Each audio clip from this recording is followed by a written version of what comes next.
Hello! Magandang umaga, hapon, gabi po sa inyong lahat. Wherever you are, I'm very excited with today's video. And I want you to grab a pen, notebook, and be in a quiet place while watching this video because I want you to take notes. Madami tayong itatackle today and you need to be ready. I don't know about you, simula nung nag-start ang ECQ, pansin nyo, halos lahat nagbebenta na online, mostly through Facebook and Instagram. And I spent, I think, more than 15 to 20,000 pesos starting ECQ, buying different items from many online sellers. It is my way of helping and supporting small business owners. However, I've seen so many online sellers making several selling mistakes, lalo na sa social media. If you are an online seller, struggling with sales, hindi ka makabenta, walang pumapansin sa mga social media post mo, then this lesson is for you. In this lesson, hindi mo kailangang gumastos to hire a social media manager kung hindi mo pa siya afford. There's no Facebook ads involved. Hindi mo kailangang mag-hire ng influencer to help you sell. Instead, what you need to prepare, as I said earlier, is a pen, a notebook, and your attention. Please watch this in a quiet place at yung hindi ka madidistract. Because we are covering a lot of things that you can implement immediately sa online business mo. You know, it's human nature na gusto natin kapag nagpo-post tayo na madami tayong likes and engagement. But more importantly, syempre gusto natin na madaming benta. Because what's the purpose of having thousands of followers if it won't translate to sales, right? The good news is many of these mistakes can be corrected easily. Today, we will talk about 5 tips to make your online business stand out and sell more. For those who don't know me, let me introduce myself quickly. My name is Linjoy Talagcruz, founder of the Wealthy Pinay community. The Wealthy Pinay is a community of entrepreneurial Pinays wherein we talk about money, business, and how to live the life you truly want for yourself. Dito sa The Wealthy Pinay, ang goal natin is tulungan ka na umunlad sa buhay. Paano? By teaching you strategies and skills na dapat mong matutunan. Action kumbaga. And at the same time, improve your abundant mindset. Aside from Facebook, you can also find me on Instagram. And if you're into reading, you can go to the website, thewealthypinay.com. I was an OFW in Dubai for 15 years. And last year, 2019, umuwi na kami ng pamilya ko dito sa Pilipinas for good. I'm now focusing on helping women to start and grow their business. I'm also an author, and my first book, The Wealthy Pinay, A Guide for Exceptional Pinays to Create Their First-Class Life, was sold out. Thank you po. And I also help my husband run our family businesses. Just like many of you, hindi ako galing sa mayamang pamilya or pamilyang negosyante. Akala ko nga nung una, normal na nagpapasa ng promissory note sa school every time na may exam. Kasi lagi akong nagpapasa ng promissory note. Wala akong na-receive na kahit anong award nung nag-aaral ako. Except loyalty award since I was in the same school from kinder to 4th year high school. Otherwise, I was just a regular student. Hindi rin ako sociable or machika. I am an introvert. Yet, kahit wala akong mga requirements para maging successful sa buhay, marami akong natupad na mga personal and financial goals. Sariling bahay, mga negosyo, family travels, giving back to the community, and my biggest dream, to be a stay-at-home mom na kumikita ha. Importanteng sabihin ko yon, lahat natupad. Hindi dahil sa mas blessed ako compared sa iba, because I believe our God never chooses kung sino ang bibigyan niya ng biyaya. Hindi rin dahil sa mas masipag ako o mas matalino ako. But I'm here because of my faith, my belief, my determination. At nandito ako dahil sa tulong ng mga tao sa paligid ko. Yung mga mentors na nagturo sa akin, women who inspired me that it is possible to achieve whatever I set my mind into. And I want you to believe that too. na lahat ng pangarap mo, posible. If you're watching this, I want to commend you because it proves that you're serious in your business venture. You're willing to learn, and successful people are lifelong learners. They read books, they ask questions, they are willing to learn from other people, they look for mentors. Ang mga successful na tao, wala silang attitude na, alam ko na yan. You being here proves that you're ready. And I'm very, very excited for you. I started the Wealthy Pinay because I want to help Filipino women to live the life they imagine for themselves. I want to encourage women that it's okay to dream, to be successful, not feel guilty talking about money and getting what you want. Since 2017, I am helping women release their money blocks. Money blocks are your limiting beliefs that prevents you from reaching your goals. Aside from that, I'm teaching practical stuff. So it's not only answering the whys and the whats, pero gusto ko na maintindihan yung how, paano. And in marketing, lagi nyo naririnig yung mga advices na create your own brand, find your niche, define your value proposition. But these are all jargon and vague words. Sure, they are very important, but how can you actually apply it in real life? Yun ang tinuturo ko sa Pinay Money Bootcamp. And today, I'm teaching you some of the things that you need to implement on your online business.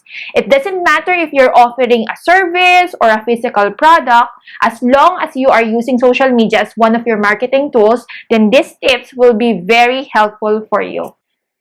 This particular post, Ipon Challenge with a Twist, reached 148,000 users and has more than 200 shares that time. I believe now mga nasa 154,000 reach na yan. Sobrang layo niya compared sa mga unang mga post ng The Wealthy Pinay. Look at this. This was 2017 and you can see na yung mga first FB post ko doesn't even reach 400 people. Why am I sharing this? To show you that most of us starts from the very beginning, from 0 followers, and that's okay. For 2 years, since I started TWP, ang Facebook page likes lang ng The Wealthy Pinay is 200. Ganun lang siya kakonte. And it was never my priority to increase it. However, nung nagsettle na ako sa Pilipinas last year, I realized na wait, ang gusto ko is makatulong, maka-inspire, maka-encourage. And how can I do that kung hindi ako mag-extra effort to grow my audience? So, I set a goal that within 3 to 4 months, dapat magkaroon ako ng 1,000 followers. And I applied the strategies na ituturo ko ngayon sa inyo. And you know what? From 200 followers for 2 years, the Wealthy Pinay Facebook page gained more than 1,300 followers in just 3 months. Again, I'll tell you later some tips on how to do this. But let me tell you first, if you are selling something, the quality of your followers are more important than the quantity. Kasi yung mga followers mo ba ay mga potential customers. Kasi it doesn't matter na na-convince mo lahat ng kamag-anak at kaibigan mo na mag-like ng page mo kung hindi naman sila bibili sa'yo ever, diba? This is one of our businesses. JLG Wholesale Distributor sells milk tea products and ingredients. You can see na meron lang siya na 659 followers, yet ang sales namin every month is around 150,000 pesos. On average, our profit is around 30 to 35% of that amount. This business page proves that you don't need thousands of followers to earn a lot. Depende sa binibenta mo. Maybe it won't help na puro kamag-anak, kaibigan, at kapitbahay ang nagpa-follow sa'yo. What you need are audiences who are really interested and engaged with your business. In Pinay Money Bootcamp, tinuturuan ko yung mga students ko in one of our lessons on how to create their customer avatar because once you are clear kung sino ang customer mo, what do they need, what do they want, how do they speak, then everything becomes easier. It will be easier for my students to create their unique brand. It's easier to identify the marketing techniques they need to use at mas madali na lahat basically. Napaka-importante kasi na kilala mo ang customers mo. Let's now dive into our lesson for today. 5 tips to make your online business profitable. And I'm throwing in an extra tip for you guys later. Okay, number 1, create a brand. Ano ba yung brand? Mag-isip ka lang ba ng pangalan, ng name, and then gumawa ng logo? Brand na ba yun? Should you create a Facebook page or can you use your own FB account para magbenta? Okay, if you are using your personal account para magbenta, know that ikaw, instantly becomes the brand. Whether you like it or not, you have a personal brand to protect. You are the influencer ng negosyo mo. Lahat ng pinopost mo affects your personal brand. I've heard so many people na merong personal Facebook page and they would say, personal Facebook page ko to. Kung ayaw nyo yung mga pinopost ko, then unfollow nyo ako. Girl or boy, you can't afford that attitude kung meron kang personal brand na iniingatan. Hindi ka pwedeng mag-emo at makipag-away sa social media and then after a few hours, magbenta ka ng paninda mo. If you are using your personal account in selling or to promote your business page, you have to be more conscious on taking care of your personal brand. At this time and age, we are being observed based on our social media accounts. We give them a glimpse of what we want them to see. Do you want your FB friends to know na masarap ka mag-bake? Then post pictures and stories na you're baking in action. Do you want to show your love for fashion and beauty? Then post more about fashion and beauty. This is my friend Ria. Whenever I think of essential oils, siya yung unang tao na pumapasok sa isip ko. She integrates young living and healthy living in her everyday life. So in a way, parang hindi siya nagpo-promote. She will show her friends various ways to use essential oils in her everyday lives. Ginagamit niya yung oils for baking, for skincare, how to use it indoors, outdoors, travel, as in lahat. And if ever I need essential oils, I would buy from someone who lives and breathes essential oils and really know their stuff than from someone who just wants the sale. Ria is a very good example of how you can use your personal social media accounts as an extension of your brand, of your business. Ria is very believable kasi talagang she lives and breathes essential oils. Hindi lang siya nandyan once in a blue moon magpo-post about young living, about essential oils. Kasi ginagamit niya talaga yon in her everyday life and she shares it kung paano gagamitin yung essential oils sa pang-araw-araw. And that's why she's very successful at it. She's really one of the highest top tier sa young living. And because she used herself as the brand, parang siya na yung sarili niyang commercial model, which is very good.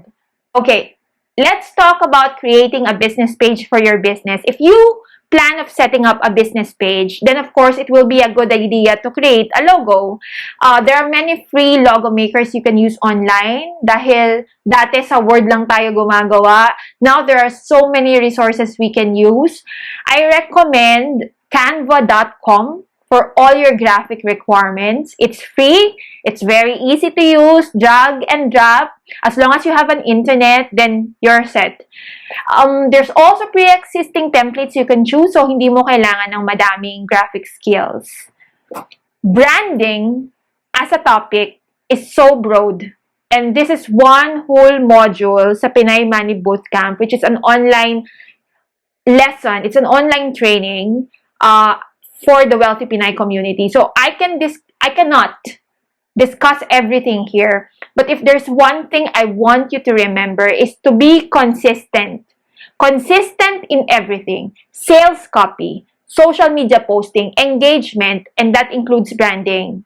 Visually, Huwag pa iba-iba yung font na ginagamit mo. Let's say, iba-iba yung kulay ng mga ads na ginagawa mo. Huwag pink ngayon, green bukas, kapag maulan, nagiging gray. Yung color scheme mo, yung font style mo, always be consistent. Okay? That's tip number 1. Tip number 2, your words matter. Copywriting is the act of creating a clear written content to sell products or engage customers. Lahat ng sinusulat mo sa social media accounts mo is called a sales copy. People buy based on what you write. So writing an irresistible sales copy is the most important marketing skill you can learn. Should you write in English or Filipino or Taglish? Dito yung papasok yung customer avatar. Do you know your audience? Mga stay-at-home moms ba sila? Stay-at-home moms ba sila? Sporty guys. Senior citizens. Businessmen. You know, I have this talent. I can hear your thoughts. And I know right now you're thinking, pero Ling Joy, yung offer ko is for everyone, para sa lahat. No. Kala mo lang yun. Kahit ang tinapay, very basic necessity, may specific target customer. Bakit yung iba, pupunta pa sa grocery to buy their bread? Bakit sila loyal sa Gardenia? Yung iba sa Marvis. And yung iba naman, okay lang na bumili ng tinapay sa kanto.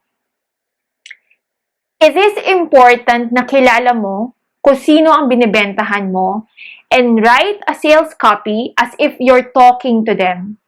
How can your product or service satisfy what they need? Let's show a few examples. Let's compare these 2 chocolate crinkles na post. Both of them are red velvet flavored with cream cheese filling. But between the two, which of these sellers would you buy from? Assuming na hindi natin sila pareho kilala, never pa tayo nakabili sa kanila before, nakita lang natin sa Facebook Marketplace. I don't know about you, but I'm willing to pay the additional 50 pesos difference nung nasa right. You see how words matter? Nung tiningnan ko kasi yung nasa left, I was wondering, malambot kaya siya na klase ng crinkles or crunchy? Walang details, walang information. The one on the right is more expensive kasi 200 pesos compared sa 150 na nasa left. But I would rather pay extra kasi na-convince ako ng seller na masarap yung crinkles niya. Your sales copy should be direct to the point and concise. Dapat alam mo yung purpose ng post mo. Gusto mo ba mag-share ng feedback? Gusto mo ba i-highlight ang isang feature ng product mo? Gusto mo ba na matawa sila or matouch? Basahin mo yung sinulat mo and ask the question, tingin mo ba na kung ikaw yung makakabasa, will you take an action? Engage with your audience by telling a story and showing a personality. One of the things I teach at Pinay Money Bootcamp is about persuasion. I tell my students the different ways to persuade or encourage your ideal customers to buy from you. How can you market your products or your services without being pushy, salesy, or icky? Kasi ako personally, I can see through the bullshit marketing. Sorry for the term. Please don't use words such as pinagkakaguluhan unless artista o si Pope John Paul II ang binibenta mo. At the same time, wag mo lang sasabihin na masarap ang luto mo. Describe it. Ano yung masarap? Crunchy ba? Malambot? Matamis? Hindi sobrang tamis? Juicy? Tell a story behind your products. People buy emotions and not things. This one single post earns me 27,000 pesos. Instead of focusing about the gold or maganda yung design or maganda siyang investment, I instead focus on the emotion part of selling. Let's try to go through this sales copy. Again, note that I wrote this and this is posted on my personal FB account. So, lahat ng makakabasa nito ay yung nasa friends list ko lang. Let's start. Let's start with this line. It's not for everybody.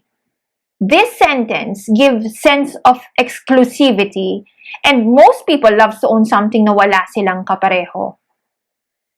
I use the words Tiffany and Fabergé. Now, comparing my medallions with expensive and legendary jewelry brands like Fabergé and Tiffany, my ideal customer who are familiar with these brands will immediately, instantly feel alta. Diba? Parang nasa upper class na agad sila. Next, a piece of true heirloom jewelry. So, it's a classic piece of jewelry. Hindi siya high fashion. Hindi mo siya mabibili sa mall. It's a jewelry piece that can be passed on from generation to generation. And if you're a mother, you love this idea. This line. I was previously selling these babies on Etsy but stopped to focus on other ventures. Now that I'm back in the Philippines, I'm happy to share it with you. And this paragraph is me. Since I'm posting this on my personal page, I want to share my story on why I am back selling this. So this is a personalized post. This line makes it more personalized. Now, I use the English language because I know that my ideal customer doesn't use the words besh and sis. And since I want to be appealing to someone who are familiar with Tiffany and Fabergé, both popular in the more elite circle, then it makes sense, of course, for me, for this particular business to use English. Let's have another example. This one naman, Taglish. Queen Ozpa Sabay is my sister's online store. They sell products from Australia and of course, I'll help them promote it. So, ang ginawa ko, pumili ako ng item na gusto ko talaga. And I personalize my post as if I'm talking to a friend. At lahat ng sinabi ko dyan is totoo. Na mahilig ako sa cookies, na natikman ko na halos lahat ng cookies, mahal, mura. And Coles lang ang brand na nagustuhan ko. I don't promote all the products or services na ino-order ko or binibigay sa akin kasi, remember, personal branding. What you post in social media reflects you. In a way, I have a reputation to protect. I cannot say na masarap kung hindi ako nasasarapan. I won't say na magaling, mabango, excellent kung hindi totoo. People believe what I recommend and I don't want to lose that trust. About the chocolate cookies, my sister said that they were able to sell 13 boxes because of that particular post. Why? Kasi I showed my personality. I know my audience. I plan every single post. Wait. My phone in question. My phone in question was social. Clean Joy. Hindi naman ako magaling sa ganyan. Mahiyain ako. Hindi ako marunong mag-English. Girl. Or boy, practice makes perfect.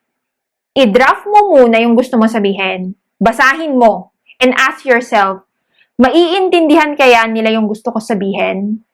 Kung ako ba yung makakabasa, bibili ba ako? Meron pa bang ibang way para maging mas clear ang messaging ko? Yung chocolate cookie post na yon, it took me probably 40 minutes to 1 hour to draft it. Kasi nag-check pa ako sa Shopee to compare kung talagang mas mura.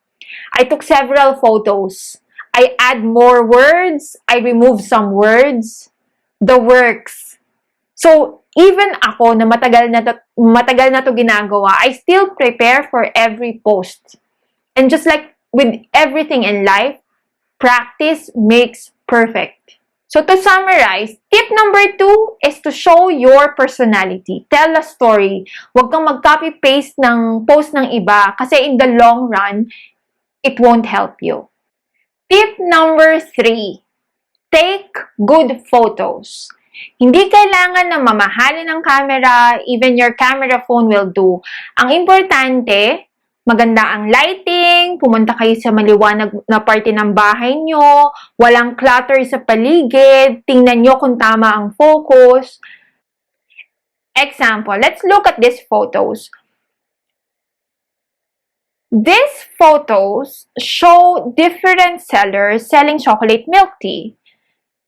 Both sa bahay lang kinunan gamit ang simpleng phone. Pero yung isa, mas maayos ang kuha compared sa isa. I'm giving you photos side by side para makita ninyo ang difference. Kanino yung mukhang mas masarap? Yung isa wala sa focus, nakala mo yung bida mga damit sa likod. Again, you don't need to be a photographer or have a good camera to do this. You just need to be careful and conscious. Your post will stand out more if it has an accompanying good photo. And that's a fact. Let's have another example. This is my friend Ruby. Meron siyang online shop, Bebu Roy's. And one item she's selling is mga plus-size pajama sets. Mostly kasi, na problema sa plus size, masakit sa crouch, sa punja. So, ang ginawa niya, to show that it's true to size, she modeled it. And it's very effective. Sabi niya, madami siyang nabenta. Tingin niyo ba, kung nag-picture lang siya ng item, kahit may mannequin pa, mapi-feature na mabuti yung pagiging true plus size ng tinda niya? By using good photos, mas nag-stand out yung binibenta ni Ruby. So, always take good photos that go together with good sales copy. In case you need to edit some photos, I recommend Snapseed, which is an app which can be downloaded from Apple Store or Google Play. So, that's our tip number 3.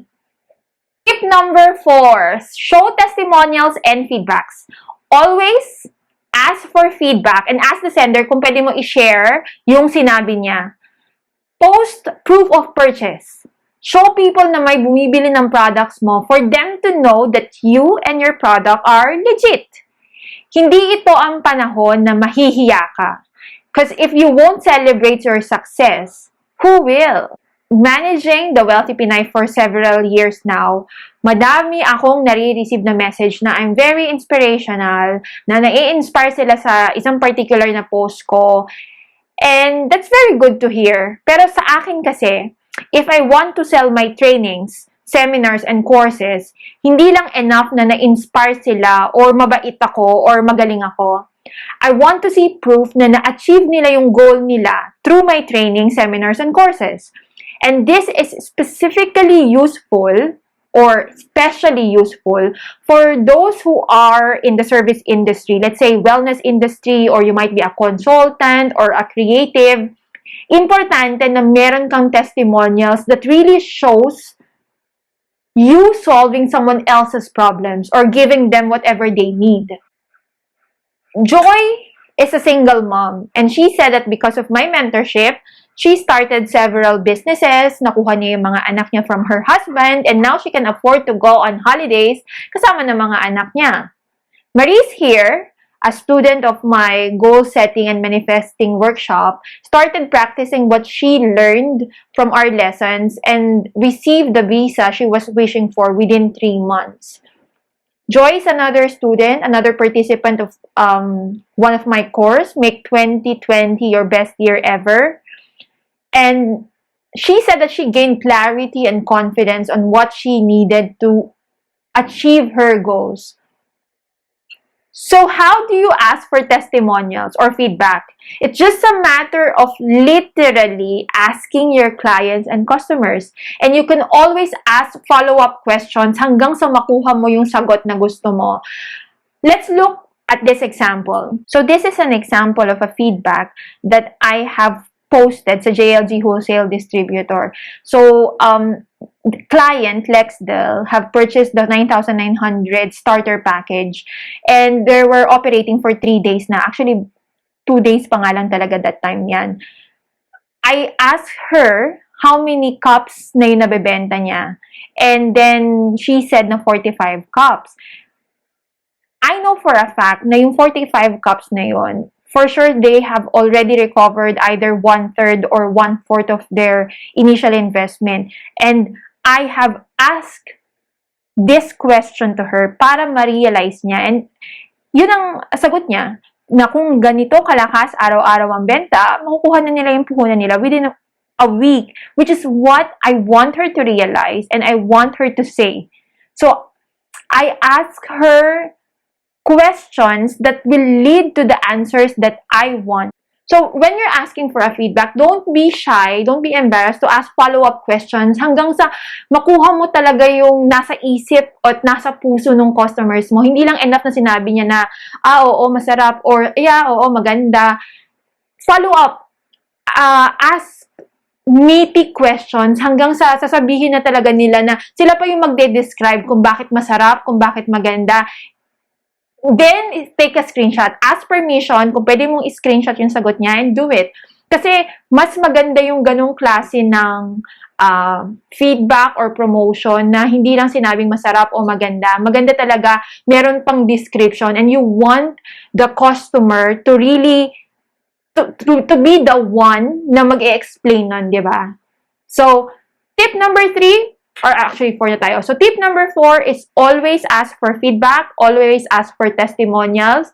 Don't be embarrassed or shy to promote yourself and always share it with the world. Kasi sabi nga, di ba, sino pang mag-promote ng produkto natin kung hindi sarili natin? So, that's tip number 4.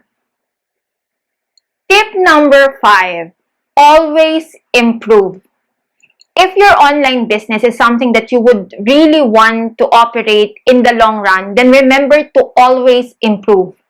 Kung pagkain ang binibenta mo, then once a month or so, try to introduce a new flavor or a new dish. The same with clothing. If you are in the service industry, find ways on how you can improve your marketing, your sales copy. You might be good in design or music. You might be an accountant or a teacher. How can you turn your knowledge into a product? Never stop learning. Improve your marketing skills. Improve your copywriting skills. Sharpen your selling skills. Set goals. Read books. Find like-minded people and have a mentor. I have one more tip for you, which I'll share later. But for now, let me talk about Pinay Money Bootcamp. Now, Pinay Money Bootcamp is an online class designed for Filipinas who need help starting and growing their business and online presence. If you notice, hindi lang puro theory and feel good ang ituturo ko sa inyo, but something really practical. I will help you create your niche, your customer avatar, find your value proposition, and if you don't understand all these terms, it's okay. Kasi yun nga yung pag-aaralan natin. And how to actually turn your online business into a money-making machine. Here are the 6 modules at Pinay Money Bootcamp. So for every week, we will tackle or discuss one module. And for our first week, ang topic natin is how to uncover your unique magic. For me, this is one of the most important part or module. Kaya ko siya nilagay sa umpisa. Alam ko kasi lahat kayo matalino, mababait, magagaling, madiskarte, masipag. Yet, why is it na medyo mabagal yung growth? Or hindi nyo nakukuha pa yung mga bagay na gusto ninyo. There are many things that's preventing you from achieving your goal. And I have so many tricks in my pocket on how you can really unleash your magic, understanding your why, defining what is freedom for you, doing some money forgiveness ritual. This is very important. Self-appreciation. If we understand all this, all your money blocks, madali na lahat yung mga susunod na module. Believe me, this is very, very, very exciting. The second module is about building a strong business foundation. Once we completed module 1, which is uncovering your unique magic, strong business foundation, marirealize ninyo na kung sakaling meron na pala kayong na-setup na negosyo or meron na kayong nasimulan or meron na kayong idea how you would like to start your business, marirealize ninyo na wait, I think I want to go a different way or I want to change this part of my business, and that's good. I will help you set a stronger business foundation. We will define your business model. What do you really want to sell and offer? How do you want to sell it? I will help you create a business plan or modify it. I will share with you the biggest mistakes that most startup business women actually make and how to prevent them or how to modify or correct them in case na ginagawa nyo na pala sila ngayon. Strong Business Foundation is where we will discuss our customer avatar. Again, as I've mentioned earlier, having or defining your customer avatar is one of the most important thing you can do.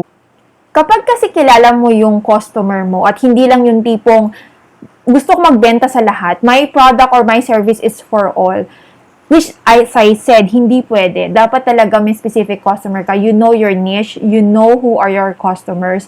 Because kapag kilala mo sila, you would understand nasan ba mga kiliti nila, anong kiliti nila, ano ba yung mga pains na meron sila, paano ko ba sila makukuha. And you can use your messaging, your copywriting skills to make sure that you can reach them. And that's a strong business foundation. Now, module number 3 is about guide to persuasion. The heart-centered way. How can we sell without being pushy, icky, or sleazy, or yucky? Kasi kahit ako, mahiyain ako eh. Ayoko ng parang feeling ko nakaka-istorbo ako. We will discuss all these marketing techniques. How to cultivate a community.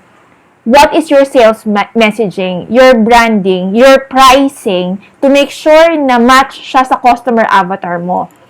There would be some scripts that I will share with you na you can use, of course, but then I would also help you tweak it para match siya doon sa mga customers ninyo. Then, module number 4 is about how to manifest the life that you truly want. Lahat ng meron ako ngayon, of course, these are all blessings from God, but I would also like to believe that I help manifest it. Lahat tayo, binigyan ng Diyos ng mga biyaya simula ng pagkapanganak natin. But why is it that some people are more successful than others? And it's all about our belief on how we can attract all this positivity sa buhay natin. And I want that life from you, or I want that life for you. I want you to manifest the life that you truly want for yourself. So module number 4 is all about getting all you want, releasing all your money blocks, and just believe that everything is possible. Now, number 5 is how to build your online presence. This is more technical. So either if you want to start a website, or maybe I can help you with your social media, like how to have more reach, kung paano ba gumawa ng Facebook Live, where to get all your data, if you can download it from Facebook or from Instagram. So more of the technical side. This is everything that you would need to build your online presence. And lastly, TWP mindset, the Wealthy Pinay mindset. I want you to become a leader. Hindi lang basta manager. Ayoko na kayo na lahat. I would understand sa umpisa, kayo ang accountant, kayo ang HR, kayo ang marketing, kayo ang purchaser, which is okay. But I want you to be the leader who really sees the vision. And it can only be done if you are aware kung ano yung mga pitfalls na dapat nyong iwasan. So, module number 6 is about how to build and maintain a wealthy Pinay mindset. How much does registration to Pinay Money Bootcamp cost? I usually charge 50,000 pesos fee as a business consultant. However, of course, I won't charge that amount for Pinay Money Bootcamp. Rather, I'm offering it for the amazing introductory price of 3,479 only. Please note that this is an online and group coaching for 6 weeks. There would be video lessons worksheets, templates, tutorial, scripts, all online based. Lahat ng kailangan mo matutunan kung seryoso ka na palakihin ang online business mo, nandun. So if you find this training useful, then you can imagine what I can teach you in 6 weeks. Honestly, this is an investment na hindi ka lugi dahil nag-invest ka sa sarili mo. And I'm very much confident that you'll get your ROI. I mean, in less than 3,500 pesos, the marketing lessons, the technical skills, the support and advice that you'll learn and receive from Pinay Money Bootcamp are something that would cost you tens of thousands kung kukuha ka ng mga individual consultants to help you out. Again, this is just an introductory price. If you watch this video after a few months, chances are baka mas mataas na siya. So I highly recommend that you register now. And if you want to know more details, please go to thewealthypinay.com/Pinay Money Bootcamp. To wrap up this training, I have one extra tip for you. Believe that you can sell more. One negative thing na napapansin ko sa mga bagong negosyante, gusto nila mabenta agad. So kapag mabagal ang sales, nagko-quit na agad sila. Sabi nila, success is 20% skills and 80% strategy. But for me, it is 80% mindset. You have to believe that you can sell more. You have to consider the setbacks as an opportunity to improve and learn. For sure, madalas mo na naririnig yan, but that's the truth. Laban lang dapat ng laban. Improve your marketing, keep on selling, connect with other people, always have faith.